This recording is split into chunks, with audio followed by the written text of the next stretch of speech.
Hello! We've got some very exciting news today because finally the roadmap for War Thunder has come out, the economy roadmap. It's actually here.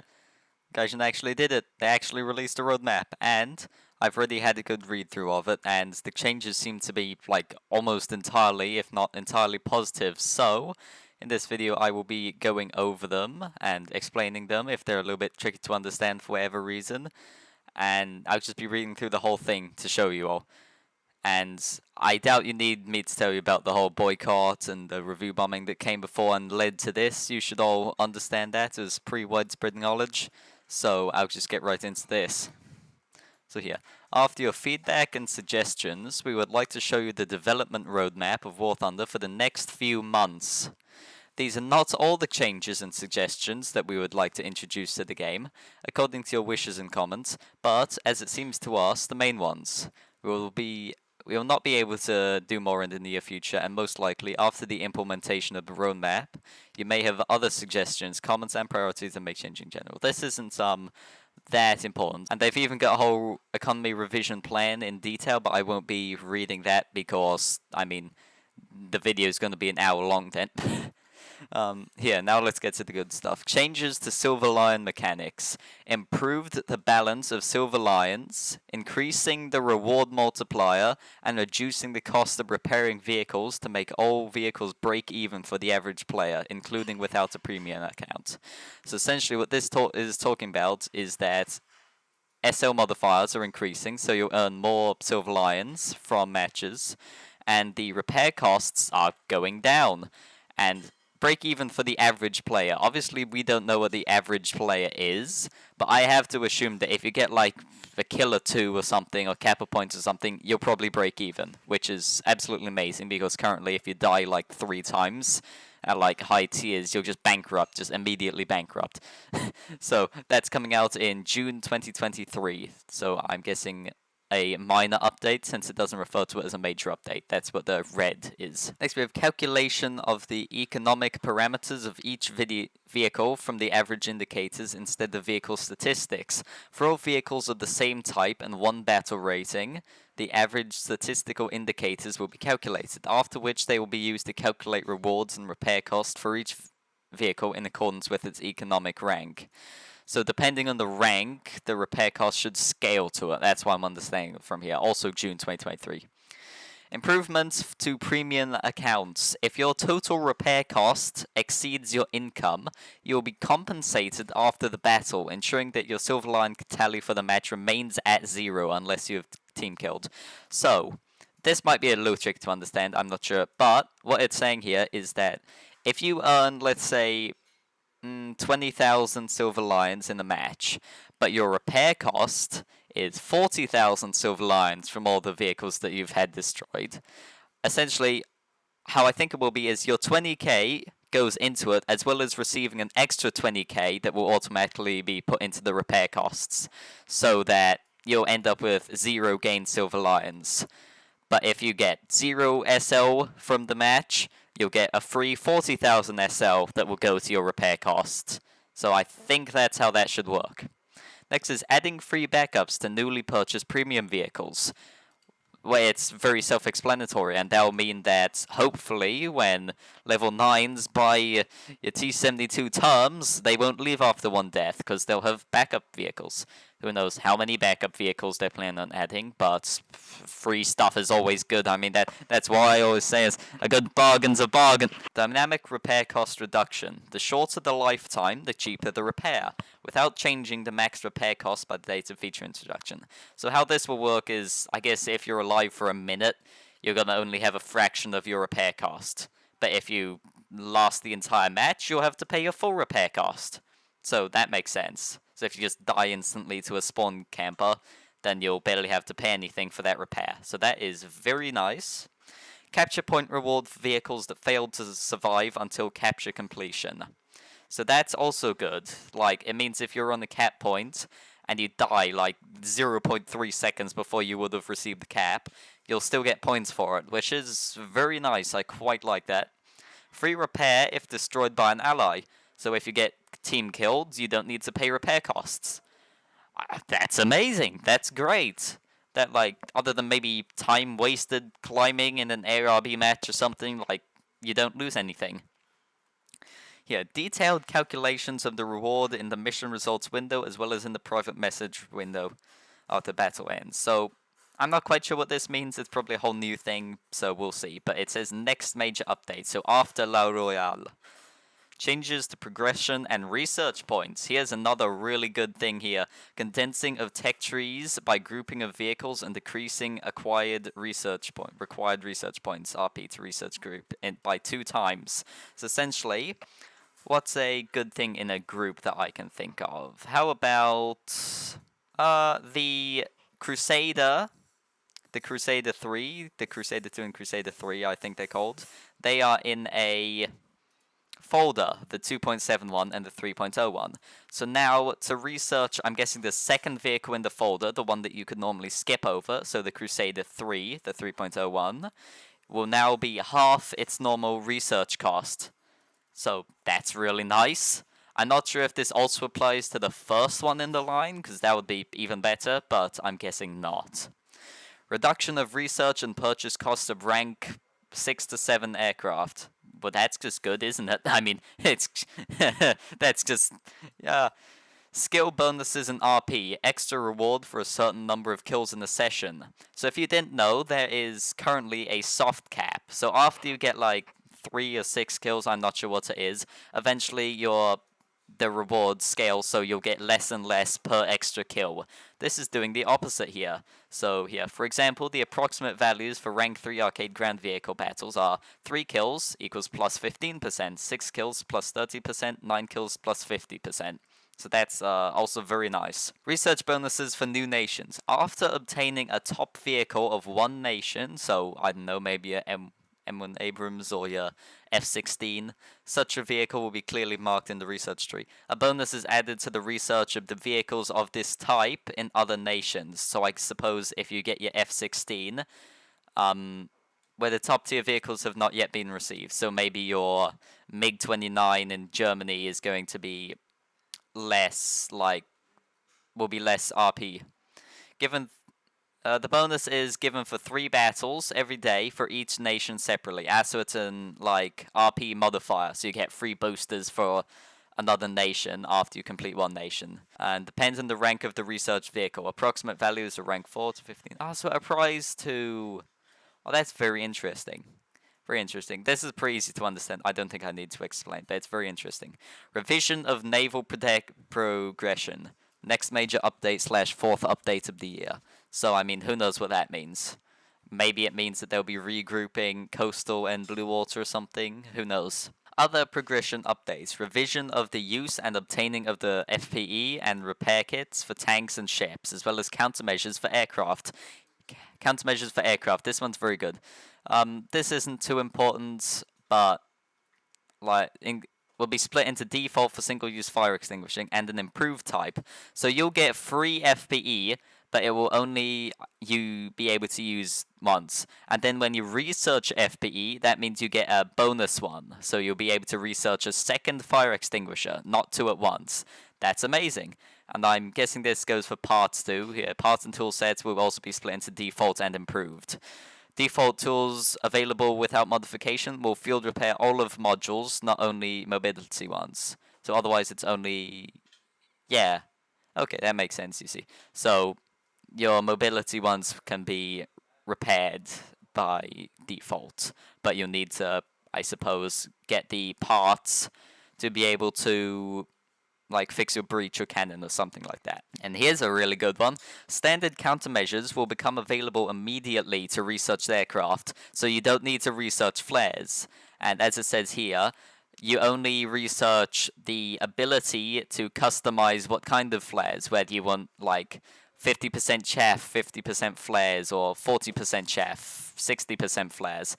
You need to have the modification to customize that. But you'll still get standard countermeasures for free as soon as you buy the vehicle, which is very good. Then here we go. Mission point reward for repair and fire extinguishing assists of allies. So I suppose this means instead of just getting SL for repairing people, you'll also get score in-game, which is, I mean, that's pretty good.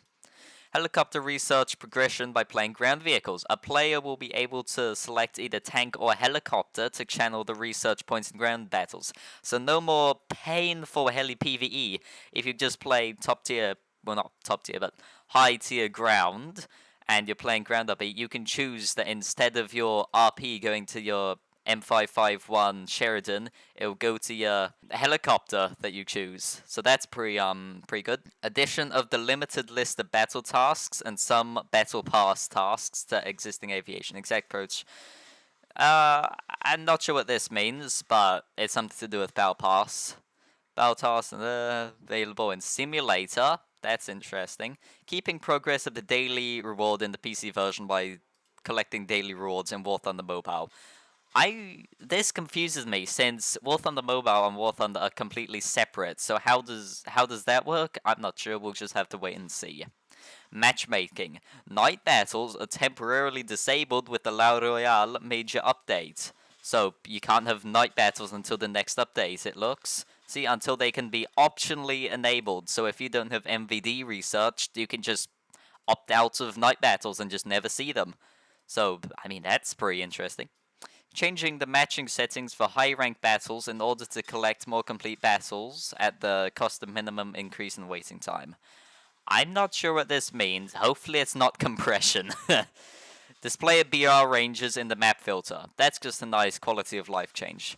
Revision of the sets of maps available to piston and jet aircraft for more eventful battles. Transferring some of the large maps to higher BRs. Hopefully that means no more canyon for 4.0, because that's your fuel's gonna run out before you see the next enemy. Improving the balance of late Cold War era vehicles when the homogeneous steel and the full caliber shells to APDS, ATGM, gun stabilizers, etc. by changing the BR of certain vehicles. So, what I think this means is this might be scaled BRing. So, if you research certain mods, your vehicle will go up in BR. If you unresearch them, your vehicle will be a lower BR. I hope that's what this means, because that would be an amazing feature in general for all vehicles. Locations and missions. Strike UAV moved to higher ranks. Vehicle BR above 9.7, matching BR above 10.7.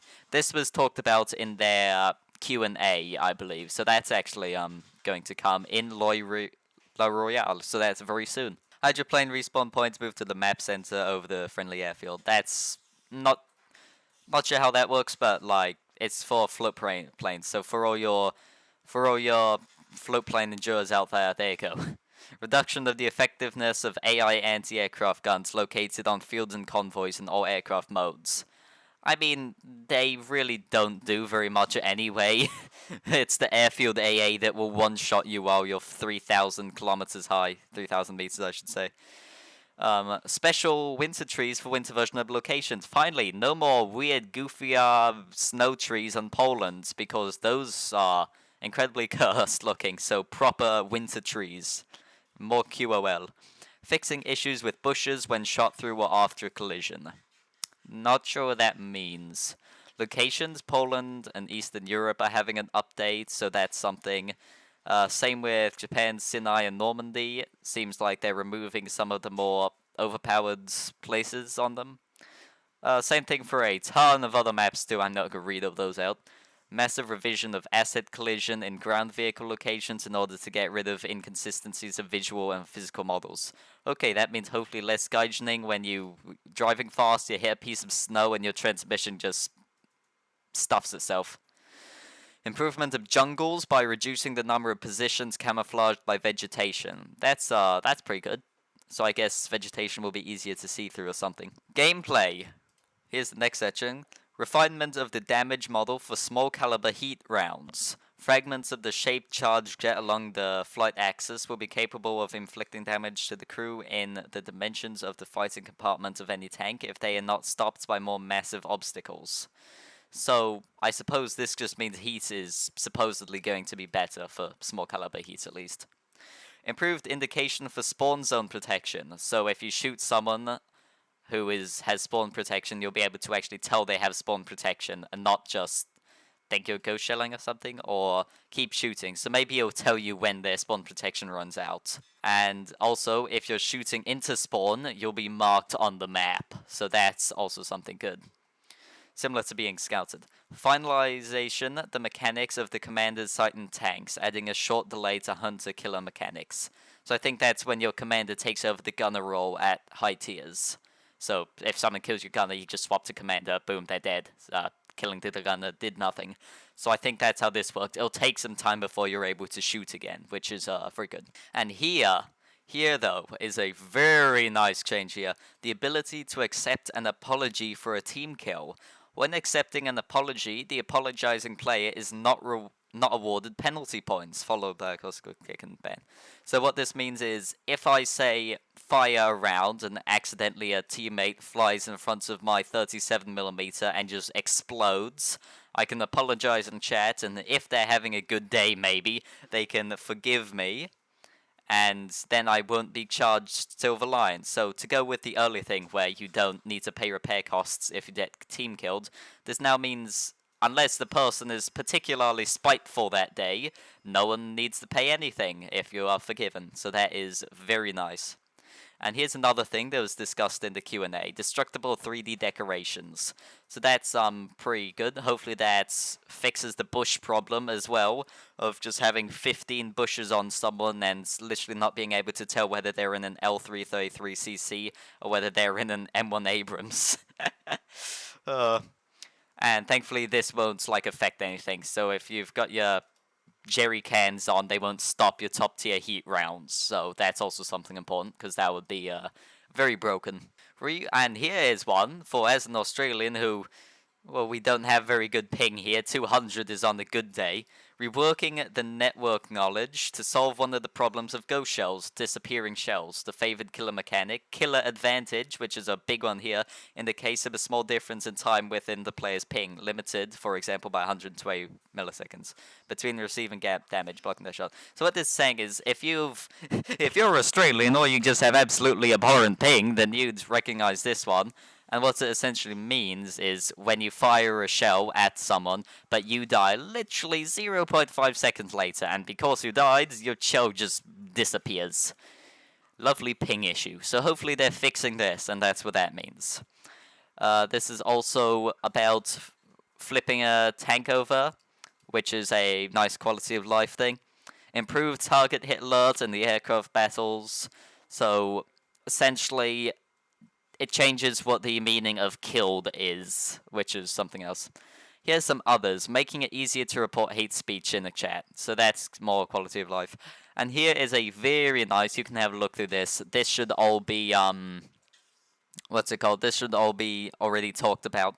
But it gives you a nice showing of what's coming. This is all that's coming in La Royale.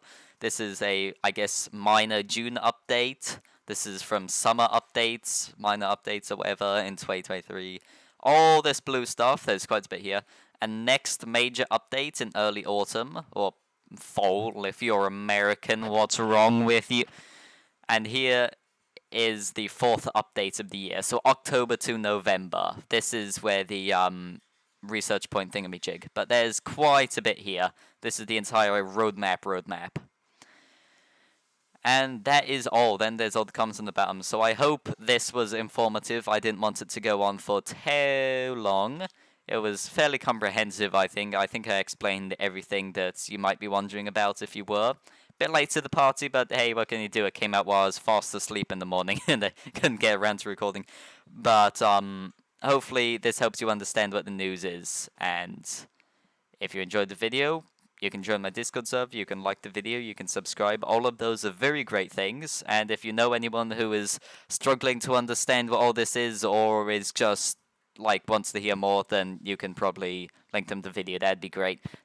Please do it. Please, I'm desperate. Give me views. I need views. Please.